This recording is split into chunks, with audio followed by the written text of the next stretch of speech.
when we walk with the Lord in the light of His Word. What a glory He sheds on our way. While we do His good will, He abides with us still, and with all who will trust and obey. Trust and obey, for there's no other way to be happy in Jesus but to trust and obey. Not a shadow can rise, not a cloud in the skies, but His smile quickly drives it away. Not a doubt or a fear, not a sigh nor a tear can abide while we trust and obey. Trust and obey, for there's no other way to be happy in Jesus but to trust and obey. Not a burden we bear, not a sorrow we share, but His glory doth richly repay. Not a grief nor a loss, not a frown nor a cross, but is blessed if we trust and obey. Trust and obey, for there's no other way to be happy in Jesus but to trust and obey. But we never can prove the delights of His love until all on the altar we lay. For the favor He shows and the joy He bestows are for them who will trust and obey.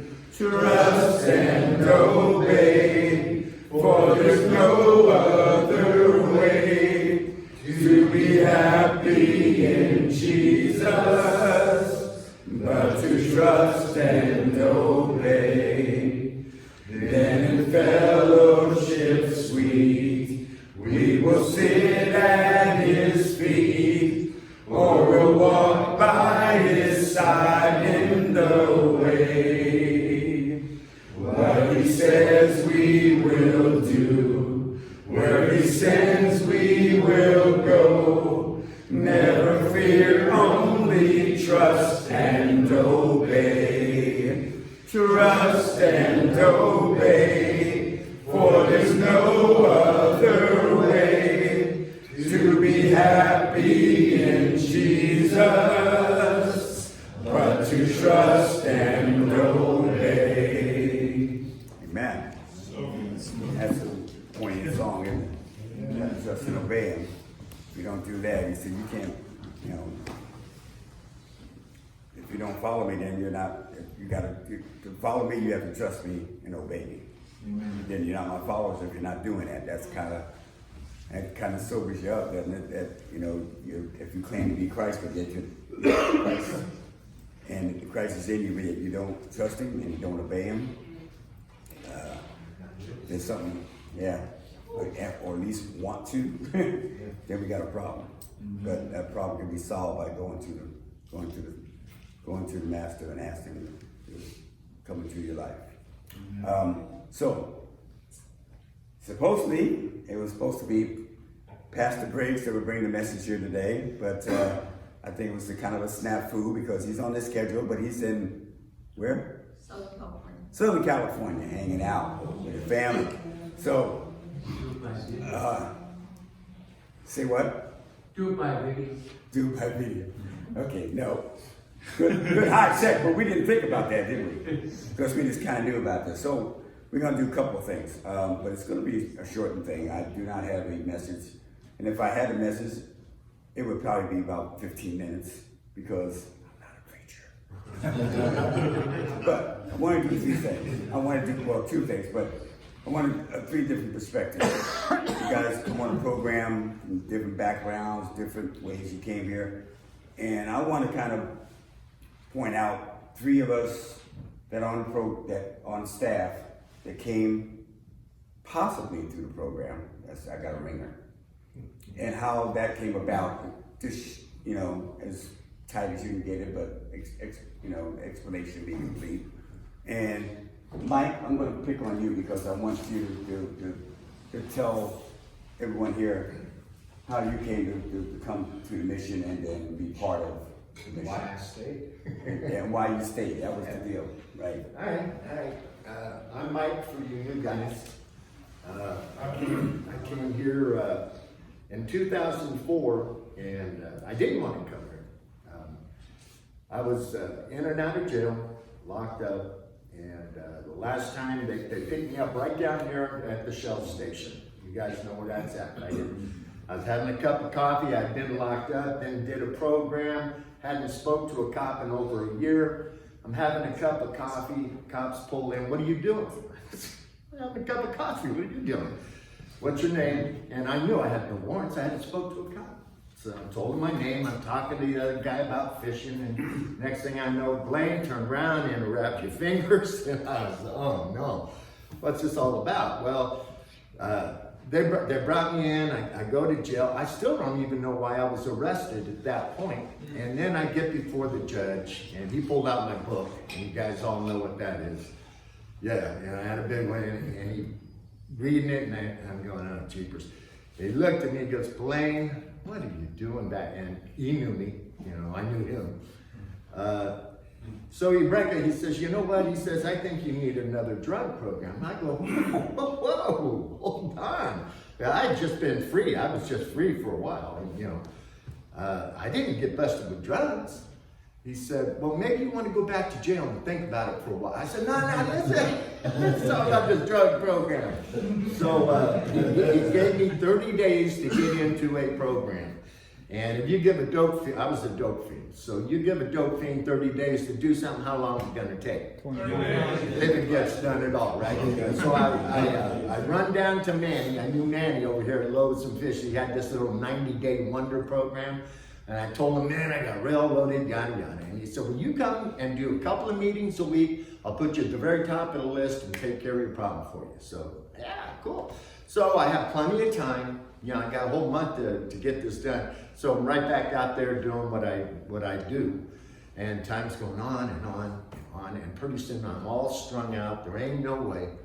And I knew a guy that was in the program here. Matt Kane, remember Matt? Yes. And Matt, he said, well, yeah, why don't you come into this program, stay for 3 or 4 days, because this program was a year long back then, and it was run like a military kind of a thing. It was tight. It was different. It was different. Anyway, he said, come do this for 3 days, and then go tell Manny you were in this other program, and that's why you couldn't be at his. And that made good sense, So I did. I came into this program. Well, I tried to. First day I tried, they said, nope, we ain't got no room. And come back tomorrow. So I came back the next day, nope, ain't got no room. And Robert was telling me this, and he was the houseman. He had your job. I come back the third day sweating bullets because I had to be in front of the judge. And the judge had told me, Blaine, if you don't get this right this time, you're looking at prison time. He was tired of playing with me. So the third day, all right, come on in. So I felt pretty good, okay. So I get in here, and my idea was to stay 3-4 days, and I did, and I'm eating, and I'm sleeping, and feeling a little bit better, and so a few more days, and then pretty soon I'm feeling, real good, and it turned into 3 weeks, man, and I'm going, man, I gotta get out of here. I really have to leave. I got to get over to Manny's, do the 3 months and get back out on the street because I got a lot to do. You know, so that very night in chapel, you know how we're in chapel every single night, that very night, the chapel group came and they were talking about trust. We're just saying trust, but he was saying, you not only have to trust God, you have to trust other people. I had 11 years out here on the street. I didn't trust anybody, and I couldn't be trusted. Well, I guess I kind of could.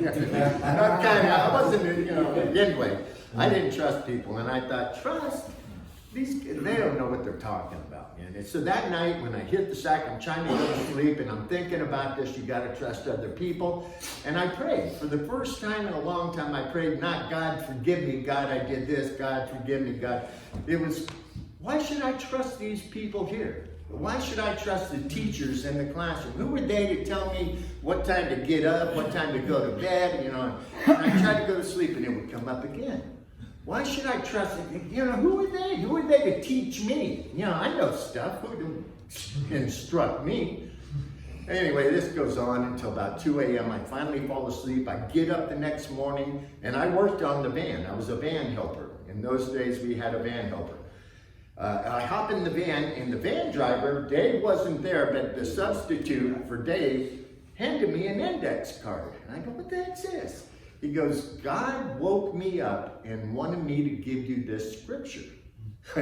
Oh, okay. So I threw it on the dash. We went to Safeway. We picked up, and now the van's packed, and it's light. You can see.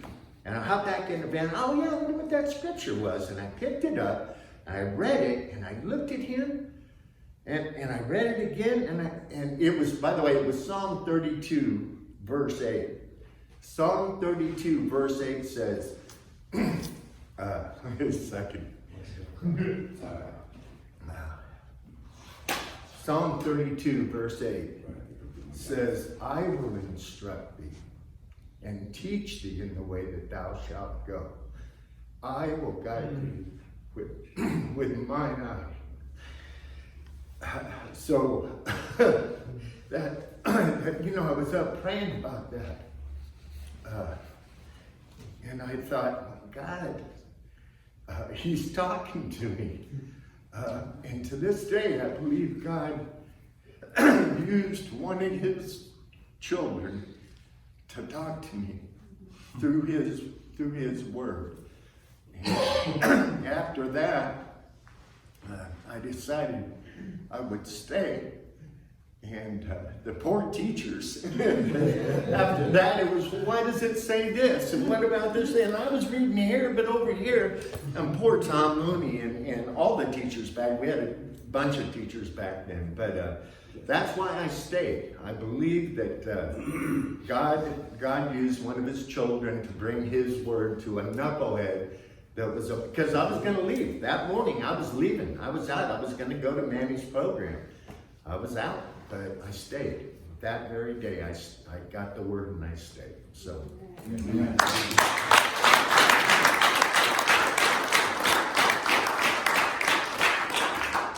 So, yeah. So you tried and you tried. It's just there. So the next person is myself. I'm going to bring up my experiences, my testimony, and I come from New Jersey, where everybody makes fun of my state, but maybe that's why I left now. But I came from a good family. Past family, I had no complaints about my family. We weren't had all that going on until I was 13. All of a sudden, we had a really nice house with a pool in the backyard and different city lived in, and I thought, hey, you know, we're doing really well, and I had food on the table, I had clothes on my back, you know, education was fine, and my dad was a little tough, but fair.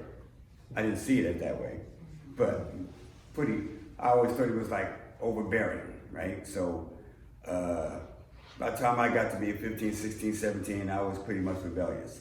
So I had, you know, nobody to blame myself. It wasn't because, I'm in a bad economic situation or, you know, or, you know, this, you know, they neglected me, or I didn't have anything, so now I got to go out and do what I want to do. No, I just was a rebellious person.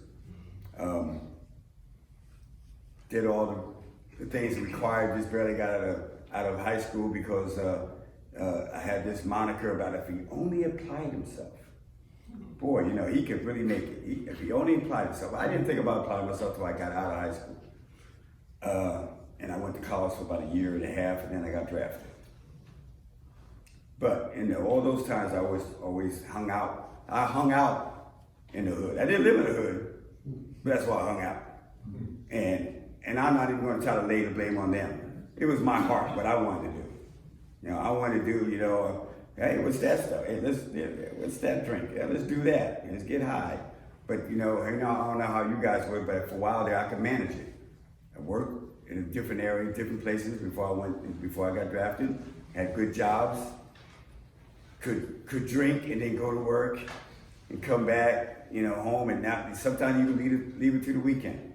But after my stint in the Navy,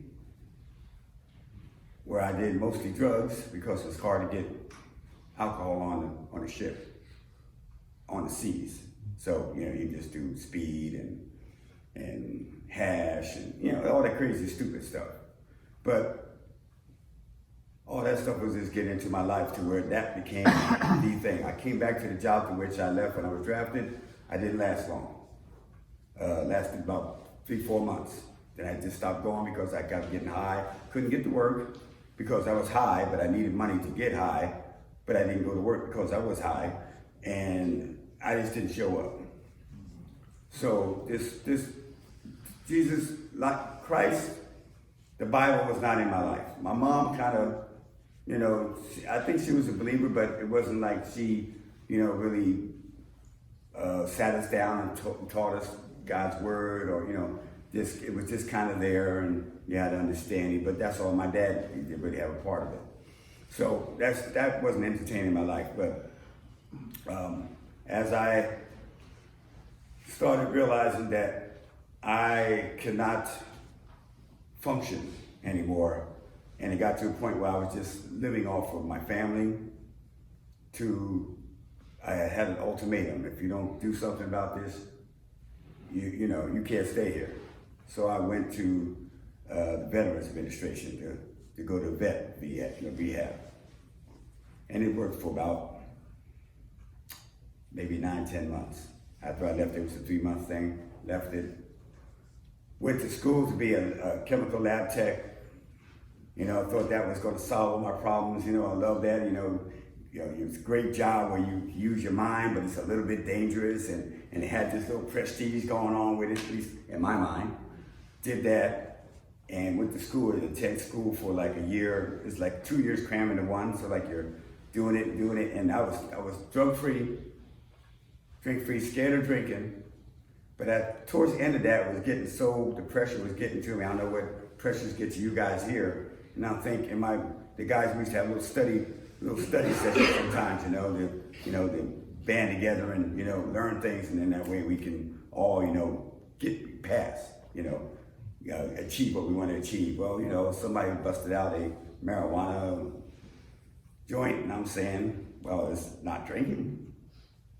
It's not the same thing. Hey, you know, so we get high a little bit, and slowly but surely, I graduated, did all that, got the job that I thought I wanted, and got to that job, and as soon as I get there, the guy that I co-worked with, 2 or 3 of them, made their own crystal speed.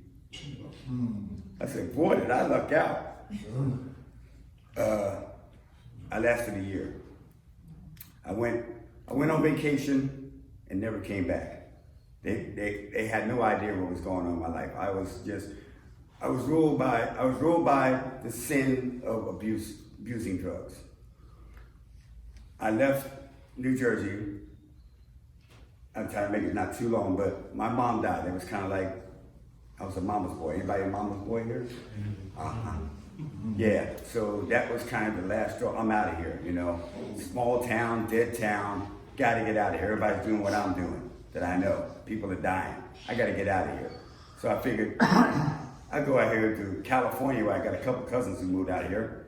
Changed my life. It did change my life. It just got worse. Got worse, then it got better.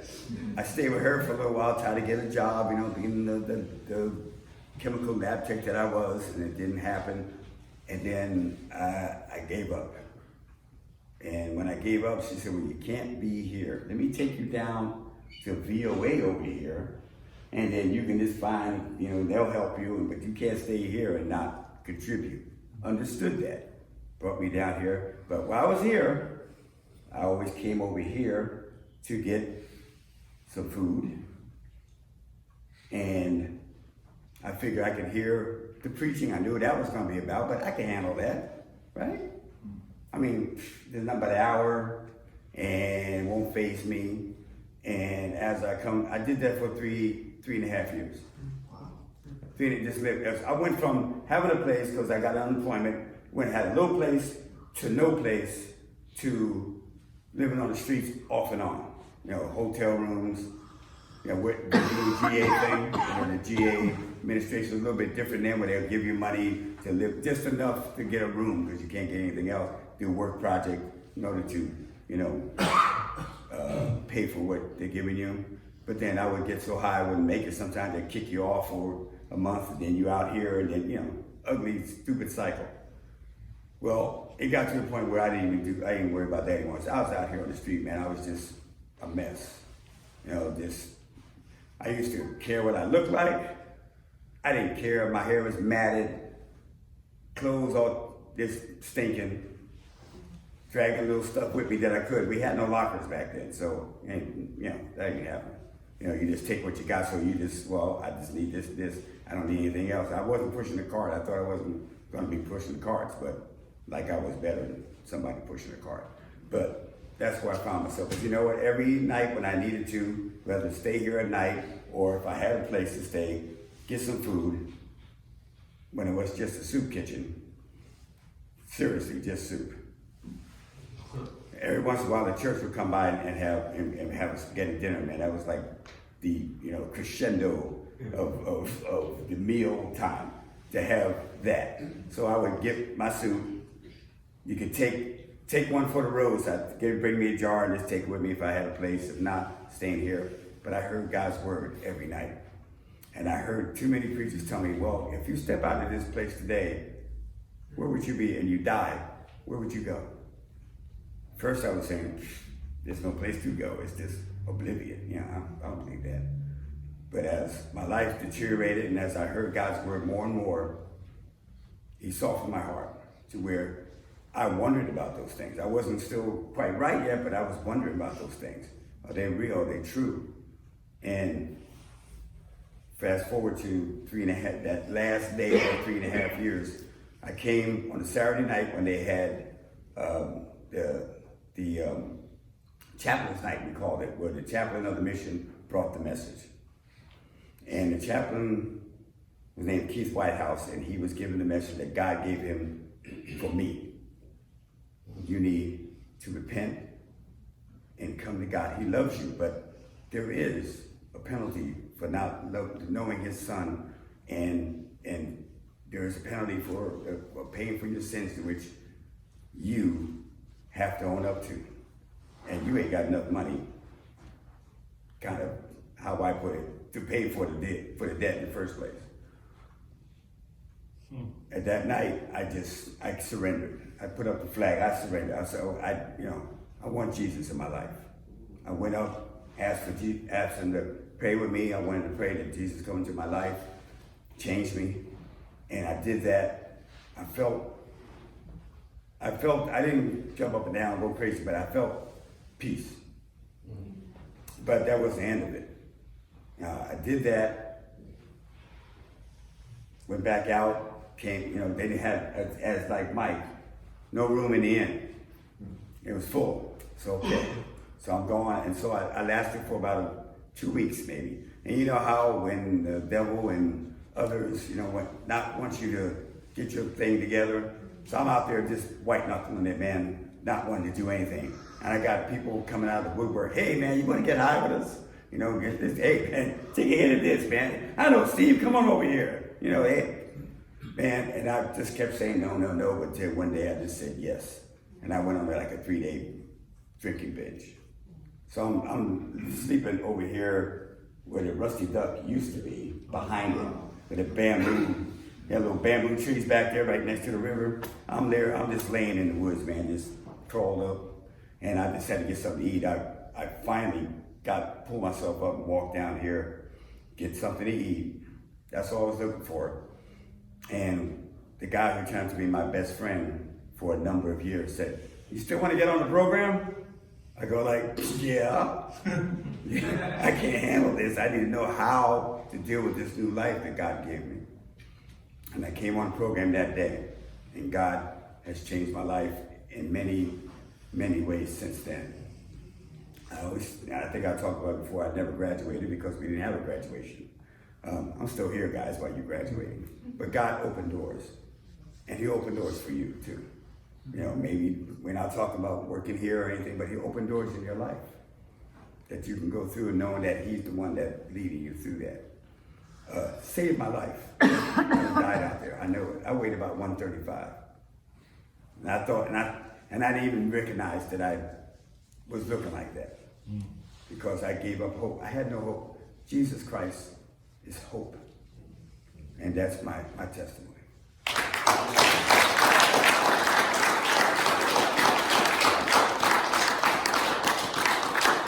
Now, Gregory,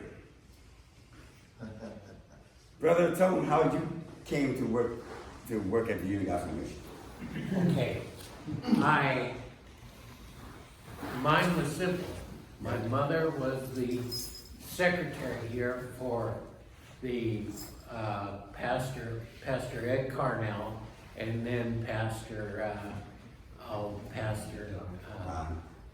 Don was here, and she worked here for when they were down in Old Sac on 2nd Street. She came here and volunteered, and then they brought her on, and I was in the military, and I was boozing it up and when I was in the military, but after a year or so, I ended up I got sick, and the booze just didn't do anything for me. It didn't taste good. It didn't do anything for me. And God told me He just came in and told me that liquor is no good. You need to stay away from that stuff. So we ended up just doing away with liquor. And from then on, I got out of the military.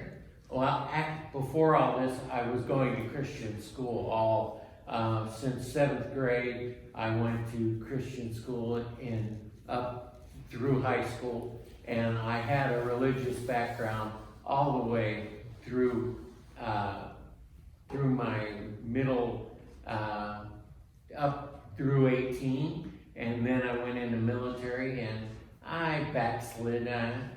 Church didn't do anything for me. I just didn't need it. And then I came back from the military, and I came home, and Mom and Dad said, you can come and live with us, and you just take care of us, and we'll be okay. So I took care of it. And after all that, I was counting money at home for Mom, because they'd go out and collect money. Steve and Say that again. Collect money. How? It was coin banks. Okay. And Steve and Kurt were going out and picking up coin banks. And I'm at home, and I'm counting the money on the table. And she takes the money in and deposits the money in the morning. So then after all that, they said, we need somebody to drive the van and pick up the coin banks. So I come back, and I'm picking up coin banks and counting the money. And that's how I got here, and I was saved when I was 7 years old. So, but then I backslid, I told you already. But then God got a hold of me, and I'm here now, and I love each and every one of you. I'm willing to help you, whatever you need done. Just don't come to me and expect anything, but I'm willing to